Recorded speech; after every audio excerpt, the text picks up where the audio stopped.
Imaginez un enfant. Il grandit en écoutant deux adultes qu'il admire profondément. Le premier lui dit « Travaille dur, fais de bonnes études et trouve un emploi stable ». Le second lui souffle « Apprends à faire travailler ton argent pour toi ». Les deux veulent son bonheur, les deux sont sincères. Mais leurs visions de la richesse sont radicalement différentes.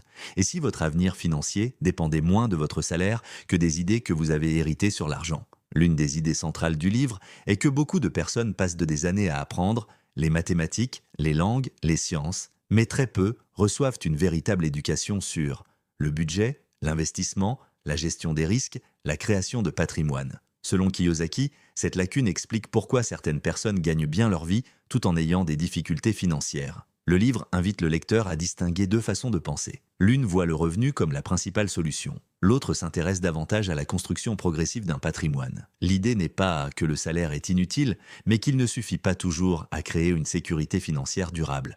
Gagner plus n'est pas toujours la même chose que s'enrichir. L'un des concepts les plus connus du livre est la différence entre ce qui apporte durablement de la valeur financière et ce qui génère principalement des dépenses. Kiyosaki encourage le lecteur à réfléchir à la manière dont ses choix influencent sa situation financière au fil du temps. Même si des spécialistes de la comptabilité trouvent sa définition simplifiée, cette distinction est utilisée comme un outil pédagogique pour développer un nouveau regard sur le patrimoine. Au fil de la carrière, les revenus augmentent souvent, mais les dépenses aussi. Maison plus grande, voiture plus chère, consommation plus importante. Le livre met en garde contre cette tendance qui peut empêcher l'accumulation d'un patrimoine malgré des revenus élevés. Plus vous gagnez, plus il devient parfois difficile d'épargner. Kiyosaki soutient que le risque ne vient pas seulement des investissements. Il vient aussi du manque de connaissances. Son message est que comprendre un domaine permet souvent de prendre de meilleures décisions que d'agir par peur ou par imitation. Pour Maison Bantu, cette réflexion peut être élargie. L'enjeu n'est pas seulement de réussir individuellement, il est de construire des patrimoines capables de soutenir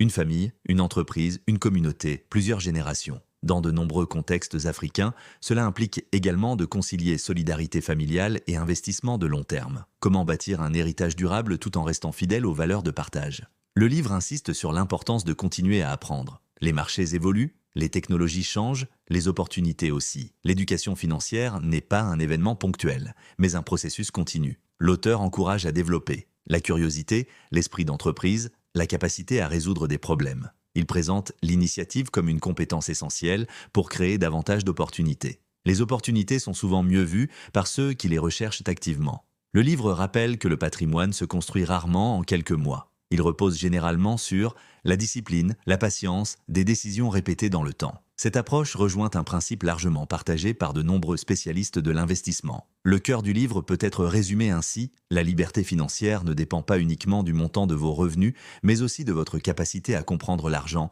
à prendre des décisions réfléchies et à construire un patrimoine sur le long terme. Père riche, Père pauvre a marqué de nombreux lecteurs parce qu'il les invite à remettre en question certaines idées reçues sur le travail, l'épargne et la richesse. Ces conseils ne font pas l'unanimité parmi les économistes et les professionnels de la finance, mais son appel à développer une véritable éducation financière a eu un impact durable. Au fond, son message est moins de promettre un enrichissement rapide que d'inciter chacun à réfléchir différemment à sa relation avec l'argent.